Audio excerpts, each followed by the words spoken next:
ખરેખર માનો સથવારો ખૂબ જ અમૂલ્ય છે સાહેબ. એનો મૂલ નથી ચૂકવી શકાતું. કારણ કે જે માં કાંખમાં બાળકો લઈને ફરતી હોય, ઘણાના પોતાના ફોટામાં પણ એની સાથે બાળકો હોય છે. મને બહુ જ ગમે માનું વાત્સલ્ય. અને સાહેબ 50 વર્ષની ઉપરના ભલે હોય, પણ જ્યારે માનો હાથ માથામાં ફરે, માના ખોળામાં માથું મૂકે, દુનિયાભરનો થાક મટી જાય છે હો.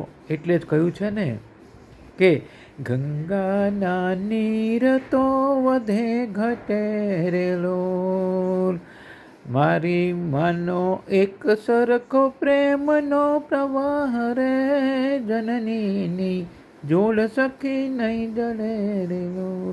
માની સમાન કોઈ નથી. માતૃવંદના કરી મારી વાણીને વિરામ આપું છું. દાદા બાપુની જય.